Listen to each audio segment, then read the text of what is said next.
Hello, everyone. We are back with another episode of the Windsor Wednesday Show. Thank you so much for taking time to join us on today's show and for being part of the hashtag YouWinProud community.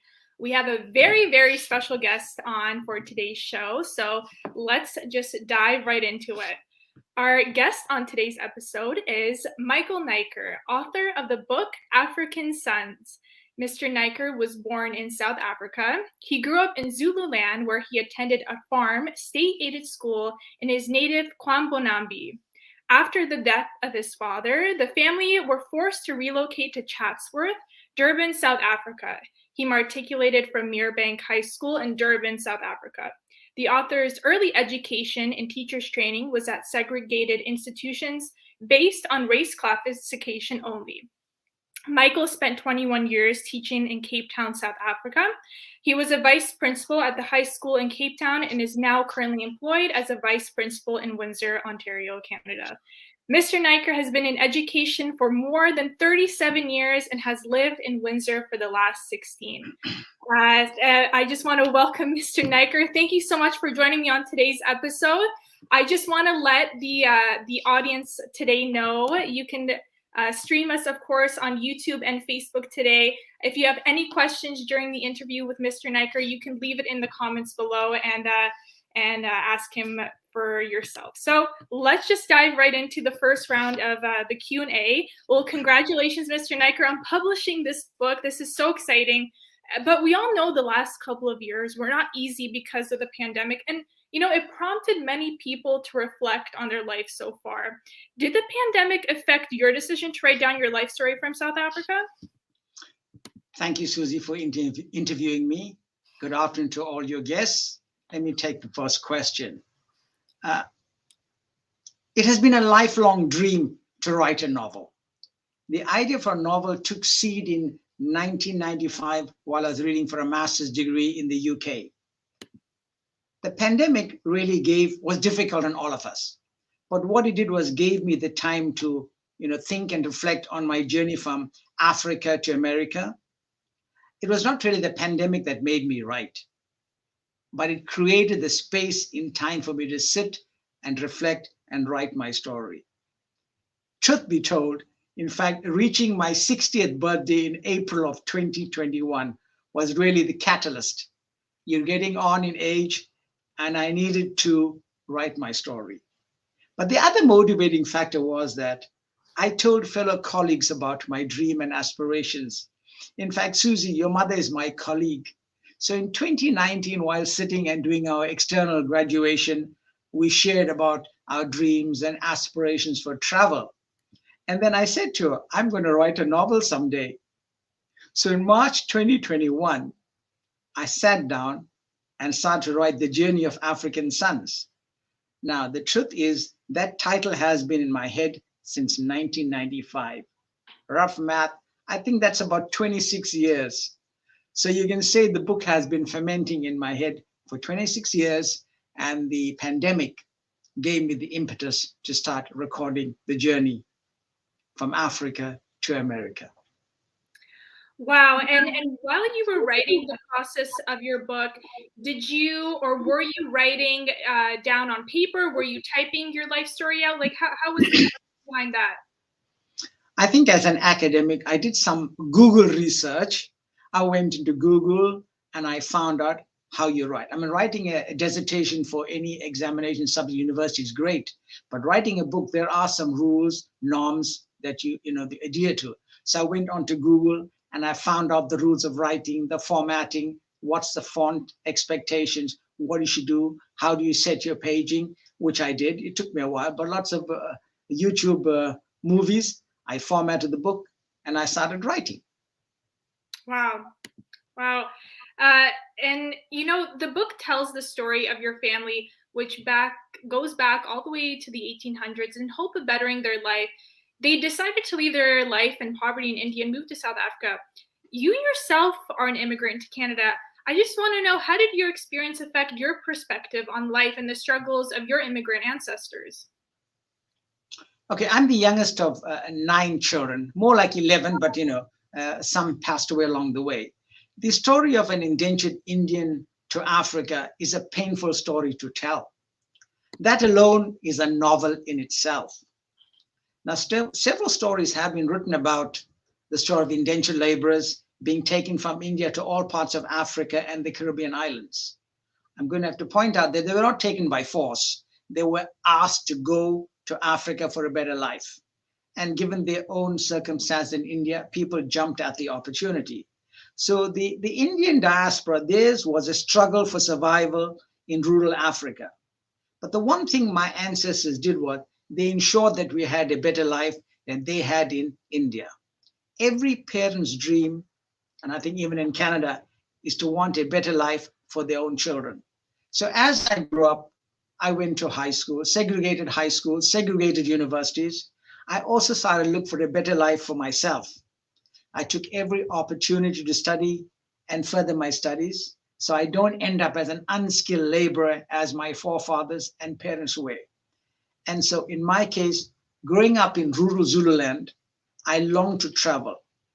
Now, this was piqued by my interest in going fishing every Sunday. And I'd ask my father, and that's in the book, "What's across the ocean, Dad?" And he'd at one time say, "Oh, the gods live on the other side." And then as I grew older, he'd say, "No, there's no gods there. There are people like you and me who live on the other side. And one day you'll find it." So my father was a well-read person in the Indian language. And so that piqued my interest. So after I qualified as a teacher, many things consumed my life, my personal life, my family life. And of course, I got involved in liberation politics very early as a teacher activist. And so that piqued my interest to travel. But I want to address the question. My immigration struggles were similar to my forefathers, but not the same.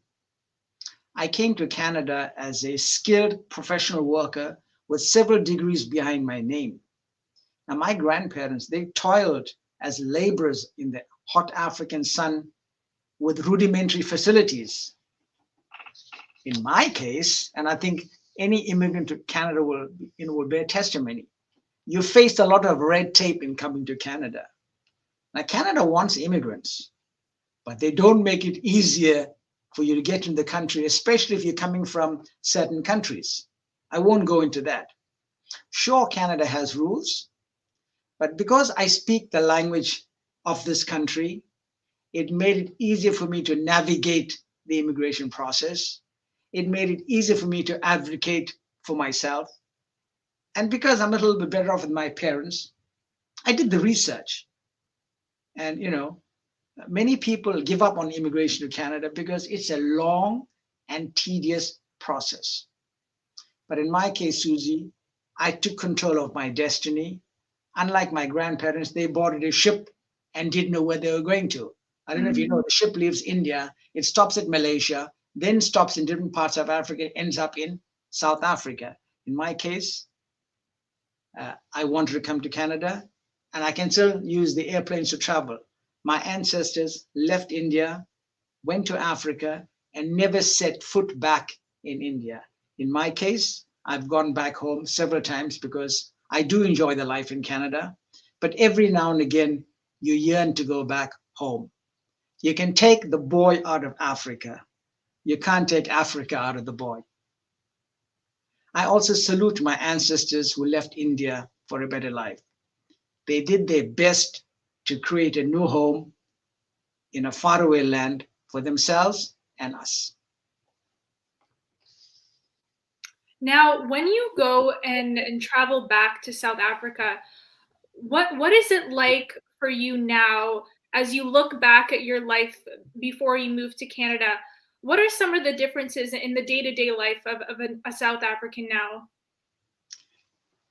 Lots of things have changed. And this is a wonderful question, because if you're living in South Africa, post 1994, democracy had come, multi-party democracy, people are free, segregation has gone off the statute, it's not a law anymore. You can do what you want, provided you have the finances. If you're living in South Africa, you don't see the change. It looks the same. Mm-hmm. But when you're coming from the outside, you see changes. I mean, there was a time where I only went to Indian school. I only played with Indian friends. that kind of association. Travel into an airport in South Africa today, and you see this wonderful mix of people mixing, joining, laughing, having fellowship. Uh, uh, you know, when I grew up, that wasn't the norm. Yeah. So, and that's really interesting you mentioned that. And I want to ask you a question. In your book, you describe yourself as having a happy childhood, surrounded by extended family in rural Zululand, South Africa. Yet the country maintained a strict apartheid rule. Can you tell us when the injustice of the strict separation of races became clear to you? And how are you, regardless of the struggles, able to acquire that higher education you mentioned and your professional success? Thank you. Now, growing up in apartheid South Africa was a unique experience. As a child, I almost didn't recognize the segregation policy until you get older. Now, my siblings, on the other hand, had first-hand experience of these things. They would talk about it in whispered tones, because in days gone back, if you spoke out against the government, then you were jailed. You were taken to prison for insurrection, for rioting. So my brothers would talk about this at home. And as a little boy, if you read my book, my ears were always ever ready to listen to whispered stories. And I'd hear these things, and of course, it's in whispered tones for adults, of the injustice of the system. I'll give you an example. So growing up, I went to separate schools. My entire life, I went to an Indian school, I went to an Indian college, I went to an Indian university. After 1994, there's no such thing as an Indian school and an Indian university. Anybody of any race is allowed to go to any institution of your choice. When I was growing up in Kwambanambi, the local shops had separate entrances. I remember going to a cafe, we used to call it Cozy Cafe, and I laugh. The owners of the cafe were a white couple, they were called Browns. Okay? And they had separate entrances. White folk went in through the main entrance, and if you were classified non-white, you went to the side and shopped through a little window. That was my experience in shopping. If you went to the beaches in South Africa, there was a beach for people classified white, non-white, further subdivided into Indian, African, and colored. Those are racial terms in South Africa. Now, sadly, Susie, the amenities that were classified people that were white were far superior to the other people. So that's what I grew up with. But as a child, you almost take that as for granted because you don't have the intuition then that this is wrong. You may think about it, you're almost brought up thinking that's the norm in society. But elders in society, other young men who were educated, were old enough, knew that this was wrong. And these political activities were happening. People were fighting for injustice as long as my brothers can remember. Now, in my case, my education, I think one of the things that counts for the Indian settler from India and Africa, they counted education as the key to liberation, as a key to intellectual freedom. My parents, I went to a farm-aided school. That means the local landowner, I must give credit to him, paid for the building, and the government then subsidized the school for education. So I went to an Indian school.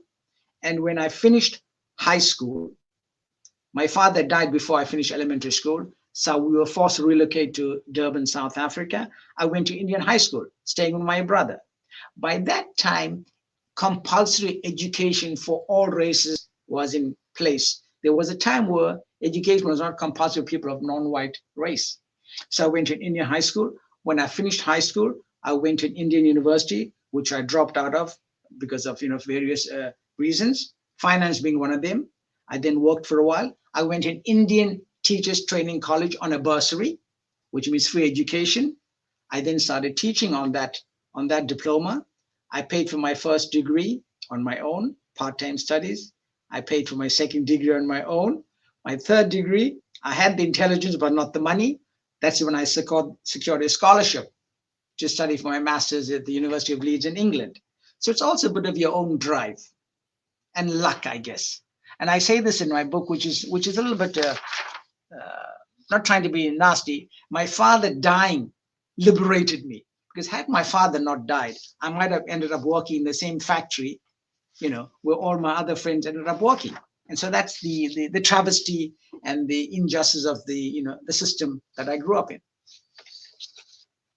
Yeah, and you kind of mentioned this a little bit, but the apartheid fell in 1990. How significant was this change in your family or your own experience as an ordinary South African who prior to that experienced racial injustice? Now, sadly for my family, the last three living siblings would have been my two brothers and I, who saw freedom come in 1994. Because in 1994, with the first democratic election of Nelson Mandela as being our first president, all the rules of racial segregation fell. But of course, you must understand, for almost 350 years of segregation, domination of one race on another was hard to remove in one night or one day. But there are significant changes in the country. You can go to any school, you can go to any college. By the way, my first house that I bought, I had to wait. You had to buy a house in an Indian area, Group Reservation Act. So by 1990, I lived in what they called a gray area. My cousins had to get permission from the white neighbors. Can we buy a house in your white area? So there was that benefit. You could go to any school, go to any college, and of course, go to any swimming pool. You understand, in South Africa, we had like 21 education departments for different races. With 1994 coming into place with the democratic elections, you could go to any school. So when apartheid fell, but just before that, the winds of change were sweeping over Africa. The push for change in Africa was coming from all over the world, including Canada. Canada was pushing. South Africa was being isolated, with the economic sanctions, saying you've got to change, you've got to have freedom for people. And with the euphoria of multi-party democracy behind us, people are now currently torn between the present and the past. Most of my siblings sadly died without seeing that true freedom and political change. Racial injustice is not a law anymore. It still takes first place in South Africa. While, it's not on the books anymore, it does exist. In my book, you'll read, I was kicked out of a train in a first class compartment on a train taking my wife in the last month of her pregnancy. To my era, I jumped in the first class. I bought a first class ticket, but I realized that I jumped in the first class reserved for whites. And so the train conductor came and said to me, you need to jump off. And I'm thinking, okay, I'll do it. We've got 2 stops to go. And at the next stop, he came and said, listen, you need to get out. So I jumped off the train and walked to the first compartment for blacks. That's a walk of shame I will never forget all my life. And I remember my wife saying that someday we will be free in our own country, the country of our birth. Now, growing up, I went to separate cinemas, separate drive-in. Well, the drive-ins you got away. But if you went to a movie house for whites, a movie house for non-whites. Upstairs was for people who classified whites, downstairs for people classified non-white. That's the kind of thing I grew up in. But with the 1990 coming in 94, that went away. If you wanted to go to cinema of your choice, you went. The only difference that I personally pick up is that we're now what we call economic segregation in South Africa. At one time, you went to a pool that was only for Indians, only for coloreds, only for whites. But when pools got open, what municipalities did was they raised the entry fee. If it was 25 cents, it's now $1. Not many people can afford $1 to pay. So you got neglected, or you couldn't go because you couldn't afford it. That's a different form of racism. So right now, there are lots of changes in South Africa, but sadly, unemployment is very high. The past inequities have made it pretty hard for people to catch up with education. Some people are still trying to catch up on that backlog in the job market and earn their qualifications. But of course, I've got to admit, Susie, it's 28 years since our first elections. I'm not sure if I can still blame apartheid for us not succeeding. I have to be admitting that, honestly. 28 years have gone. We need to start, qualifying ourselves and doing well for ourselves. Nobody's going to push you to be better if you can't do it yourself. you have to have sufficient drive and motivation to achieve. I think that covers that fairly well. Yeah, absolutely. But that's an interesting thing you mentioned, 28 years. But you don't think, you know, there, you mentioned, you know, it's a drive that takes people to push themselves to find higher education. You know, uh, do you think things will change in the future? Like, how do you think people can find this drive after suffering so many years through these racial injustices? Like, what's your opinion on that? Like I alluded to, it's 28 years since we had our first democratic elections. Some of the students that I see today were not born during apartheid. They were Right. born in an era of freedom. Mm-hmm. So I think it's going to be the drive. And I think some of those parents who may have suffered under the apartheid atrocities should be able now to direct their children to do the right thing. I think it's going to take time, but for a while we're able to blame colonial rule, but up to a point you need to get up and start fending for yourself. I mean, my own ancestors did it. They worked hard despite the trying conditions. I'm not saying we had it easy, we had it very difficult, but you have to have a personal drive to achieve as well. Yes, and you're speaking about students, and currently you yourself are a vice principal at one of the most diverse high schools in the entire county, with students recently arriving from war-torn countries and other places from around the world. How has your experience helped support these students? I never forget every day that I'm an immigrant. I want to be Canadian. I am Canadian by choice, but I never forget that I struggled to come to Canada. I wanted a better choice for myself, a better life for my own children. CCH, Catholic Central High School, is a hidden gem. My students, our students, come to us from all over the world. And they, like countless immigrants, are searching for a better world and a better life. Many struggle to get here, either as refugees or by choice. Now, as a skilled immigrant, I had a choice and some control of coming to Canada. For others, it's not so easy. Currently, I have friends and acquaintances who want to come to Canada, but the pandemic has made immigration very, very difficult right now. In fact, many people's dreams and aspirations have been stalled because the embassies have been closed and people are working on rotational shifts, so the process is taking time. I also understand the struggle of our children. I know the deep desires of their parents, even if the children fail to see why their parents left a cushy, warm country. Mm-hmm.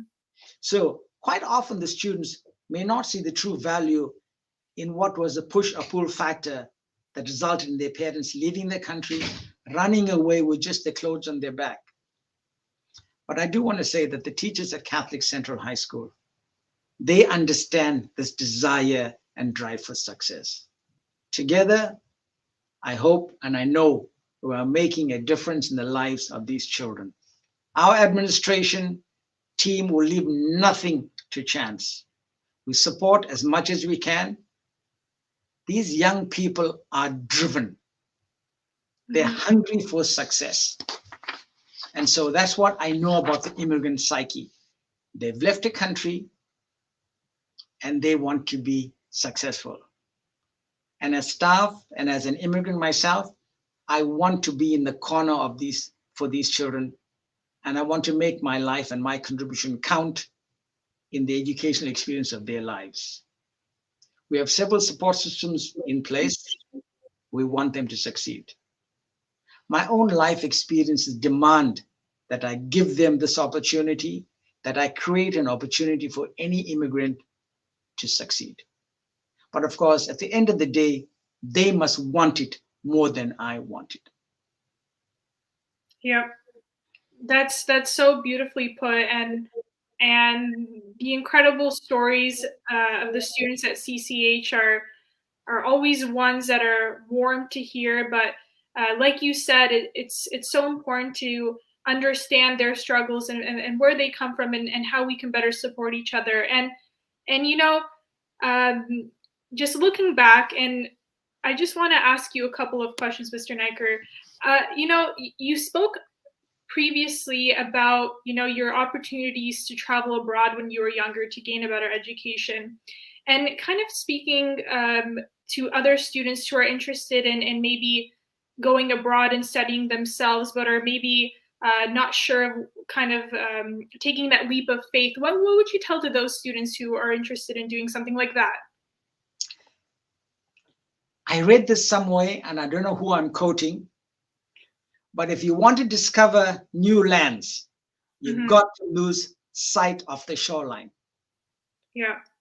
Okay. So I love the ocean. If you're sitting in the ocean and you're looking at the sea, nothing's going to happen. You've got to jump onto a boat and take some risks. And I say to my children, get your grade 12, get your first qualification, work, save, and travel, because the world is an oyster. You can only learn by travel. In my short life, and I'm lucky, I'm not bragging, I've traveled to something like 36 countries in the world. But because I'm curious, but it costs money, but you got to have a qualification, you got to have a few titles behind your name. Unless you win the lotto, you got to travel. The world is your oyster, and I think we must travel. We've got to learn about humanity and how the people on the other side of the ocean live. Travel. There are some questions that I'll take shortly, but I'd love to answer those questions as well. Sure. Yeah, and Mr. Naicker, for those in the audience, has graciously given one of his books for a giveaway. Mr. Naicker, maybe you want to show it up. He will be giving one member of the audience today a signed copy of his new book, African Sons. We have a fun question we want to ask. Mr. Naicker, maybe you want to ask a fun trivia question, and then a person in the comment can answer that. So you can go ahead. All right. Okay. So I want to make this easy. South Africa has 4 Nobel Prize peace winners. South Africa has 4. Name any 2. Let me just quickly check. South Africa has 4 Nobel Peace Prize winners. Name any 2. Susie, you pick the winner. I'm not going to pick the winner. Let them all submit it to you, and you pick the winner. Okay? Okay. Well, I'll be looking at the comment section as they come in. Mr. Naicker, I'll need you to, once somebody comments one in, we'll have to confirm with them. But the winner of today's giveaway, I'll be able to contact you, and we'll be able to give you a book. But I just have another question for Mr. Naicker. Do you have any plans for a sequel to this book, or any additional events for your current book right now? Absolutely. There's plans for a sequel. I would certainly like to leave a legacy for my grandchildren and my descendants. This has been a passion project that I do want to bring to a conclusion. And if you read the book, one of the reasons I wrote the ending the way I did was to leave an opportunity for a sequel. The book was getting into 300 pages, and I thought that was going to be a little bit too long. So sure enough, there's going to be a sequel. Many people that have read the book have said to me, they loved the story and my journey out of Africa. Now, some want more of the same. And of course, some are asking, what about the love life, the love story that I allude to in the book? So, I'm toying on ideas. And of course, once I release the Kindle version of the book, and I'm going to re-release the same book, because my tech team has found a few glitches that happens on the publisher. So we're going to craft that, polish it. I'm going to then start to draft out the sequel after the book is released. Okay, that's incredible. And well, the people that have it now, it's the first edition of the book. So that's right. Yeah, incredible. So we have Varney, sir. Can you see the comment section? Nelson Mandela and Desmond Tutu, are those two winners? The people are giving 1, you're going to be discounted. You have to give 2. There's Vani. By the way, I think this is a Vani that went to school with me in Kwambonambi. So I'm going to have to deliver this book personally. Okay. She and I went to primary school together. You have to give 2 answers. There's possibly 4. If you're giving 1, you're going to have to pick up another one. We're going to draw the winner out, right? Yes, the people who 2 are, so far the people who 2 are winners. If you're given 1, then you're 1 out of 2. You've got to give me 2.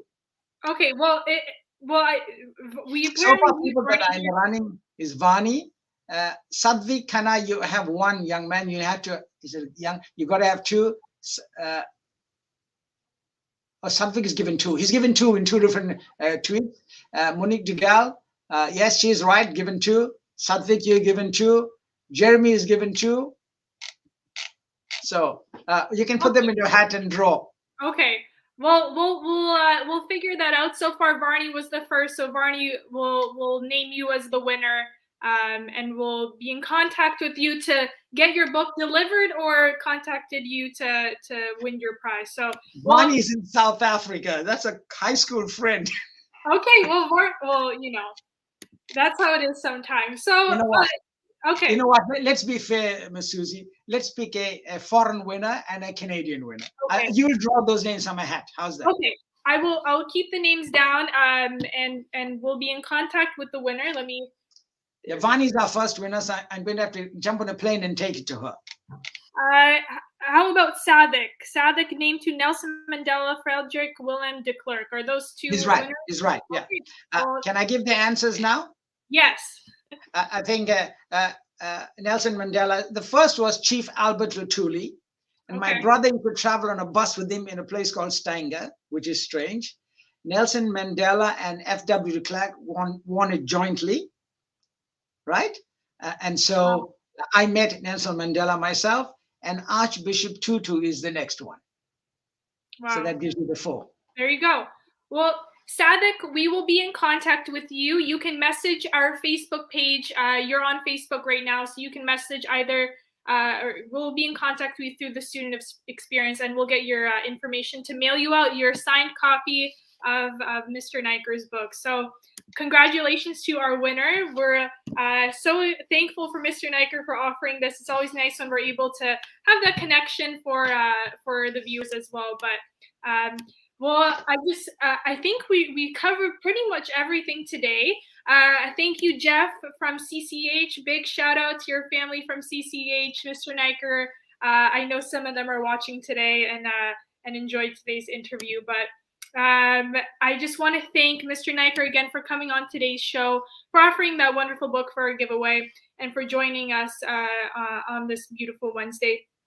I just want to let the audience know, whoever is watching, the Windsor Wednesday Show will be going on a break, on a hiatus for some time, as the Office of Student Experience begins to work on some other projects. But always stay tuned. We will try to come back with some fun episodes and some fun events for students in the future. As always, you can find your full-length episodes of the Windsor Wednesday Show, including this one from today, on Facebook and YouTube. And you can also learn more about Mr. Naicker and African Sun, and visit his Facebook page that has all the information about the book as well. And we'll link that on as well. I just want to say thank you to everyone again. I hope you enjoyed today's episode of the Windsor Wednesday Show, and look forward to some events to come, and we'll see you all next time. Goodbye, everyone. Thank you, everyone. Thank you, everyone. Bye-bye. And hopefully I'll see them at the book launch in March. Yes, we'll keep all the information down below. Bye, everyone. Take care.